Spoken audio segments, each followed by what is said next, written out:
যে বাংলাদেশ পুলিশ স্বচ্ছতা এবং জবাবদিহিতা সংস্কৃতিতে বিশ্বাস করে এবং বাংলাদেশ পুলিশ কোনো ব্যক্তির দায় কোনো বাহিনী নেয় না। বেগম রোকেয়া বিশ্ববিদ্যালয়ে কোটা বিরোধী আন্দোলনকারী ছাত্রদের সাথে যে ঘটনা ঘটে সেই ঘটনায় আবু সাঈদ নিহত হয়, বিশ্ববিদ্যালয়ে ব্যাপক ধ্বংসযজ্ঞ চালানো হয়, বিশ্ববিদ্যালয়ের ভিসিকে অবরুদ্ধ করা হয়, অগ্নিসংযোগ করা হয় এবং অনেক ধরনের নাশকতামূলক ঘটনা ঘটে। এই পুরা বিষয়টি অনুসন্ধান করার জন্য আমরা আমাদের অতিরিক্ত কমিশনার জনাব সাইফুজ্জামান ফারুকী তাকে সদস্য করে প্রধান করে আমরা 4 সদস্য বিশিষ্ট কমিটি করি। তো আমরা এই ঘটনার পরপরই প্রাথমিকভাবেই তাৎক্ষণিকভাবেই 17/7 তারিখে এএসআই আমির হোসেনকে পুলিশ লাইনে ক্লোজ করি এবং 28/7 তারিখে কনস্টেবল সুজন তাজহাট থানা তাকে পুলিশ লাইনে সংযুক্ত করা হয়। এরপরে আমাদের যে গঠিত কমিটি তাদের 1 সপ্তাহ সময় দেওয়া হয়েছিল, কিন্তু কমিটি 1 সপ্তাহের মধ্যে পূর্ণাঙ্গ প্রতিবেদন দিতে না পারলেও তারা 1 তারিখে একটি অন্তর্বর্তীকালীন প্রতিবেদন দেয় এবং সেই প্রতিবেদনে দেখা যায় যে এই যে 2 জন পুলিশ সদস্য এএসআই আমির হোসেন এবং কনস্টেবল সুজন তাদের ওই ঘটনাস্থলে তারা দায়িত্বরত ছিল, তাদের আচরণ অপেশাদার ছিল, শৃঙ্খলা বহির্ভূত ছিল, কর্তব্যকর্মে অবহেলা ছিল, ঊর্ধ্বতন কর্তৃপক্ষের আদেশের বাইরে গিয়ে কাজ তাদের এই প্রাথমিকভাবে এই তথ্য তাদের কাছে প্রতীয়মান হওয়ার পরে তারা একটা অন্তর্বর্তীকালীন প্রতিবেদন দেয় এবং সেই প্রতিবেদনের ভিত্তিতে বিগত 1 তারিখে 1 আগস্ট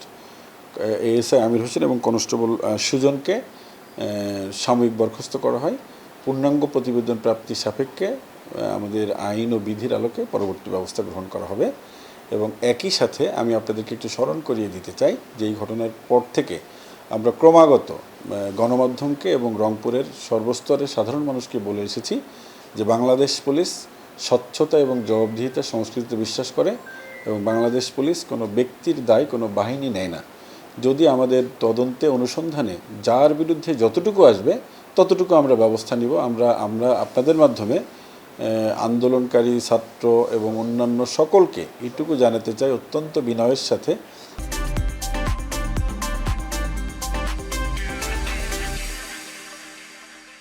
যে আপনারা আপনাদের পুলিশের উপর আস্থা রাখুন। আমরা এই ঘটনার সুষ্ঠু তদন্ত করে যারা হত্যার সাথে জড়িত তাদেরকে সেই বিচার হবে, যারা নাশকতার সাথে জড়িত, অগ্নিসংযোগের সাথে জড়িত, পুলিশকে পুড়িয়ে মারার ষড়যন্ত্রের সাথে জড়িত, যারা হাসপাতালে, ক্লিনিকে, ব্যাংকে, মুক্তিযোদ্ধা সংসদের ভবনে, বিভিন্ন রাজনৈতিক দলের কার্যালয়ে, সরকারি বেসরকারি ভবনে অগ্নিসংযোগের জন্য বা নাশকতার জন্য যারা দায়ী তাদেরকেও আমরা খুঁজে বের করার চেষ্টা করেছি। এবং আপনারা সকলেই দেখেছেন যে আমরা ঘটনার পর থেকেই অত্যন্ত পেশাদারিত্বের সাথে, ধৈর্য এবং সহনশীলতার সাথে দায়ী ব্যক্তিদেরকে প্রথমে চিহ্নিত করেছি এবং সেই চিহ্নিত করার ক্ষেত্রে আমি অত্যন্ত কৃতজ্ঞতার সাথে রংপুরে কর্তব্যরত সকল গণমাধ্যম কর্মীদেরকে ধন্যবাদ দিতে চাই যে তারা আমাদেরকে সর্বতোভাবে হেল্প করেছেন। রংপুরের সর্বস্তরের সাধারণ শান্তিপ্রিয় মানুষ তারা আমাদেরকে হেল্প করেছেন। আমরা প্রচুর ফুটেজ পেয়েছি,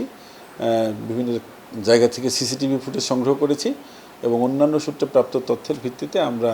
গ্রেফতার অভিযান পরিচালনা করছি এবং এই গ্রেফতার করতে গিয়ে আমরা যাতে কোনো সাধারণ মানুষ হয়রানির শিকার না হয় সে বিষয়টি সকলের সচেষ্ট আছি। এরপরেও যদি কখনো কারো মনে হয় যে কোনো ব্যক্তি ভুলক্রমে অন্যের দেওয়া মিথ্যা বা অসত্য তথ্যের কারণে বা অন্য কোনো কারণে গ্রেফতার হয়ে থাকেন এবং তিনি বা তার আত্মীয়স্বজন যদি মনে করেন যে তিনি এই ঘটনার সাথে জড়িত না, তাদের যদি যথেষ্ট এলিবাই থাকে, যথেষ্ট যুক্তিসঙ্গত কারণ থাকে, সে বিষয়টি স্বচ্ছতার সাথে, জবাবদিহিতার সাথে, পেশাদারিত্বের সাথে মোকাবেলা করার জন্য আমরা প্রস্তুত। আমরা অবশ্যই একটি সুষ্ঠু এবং সঠিক তদন্তের নিশ্চয়তা দিচ্ছি আপনাদের।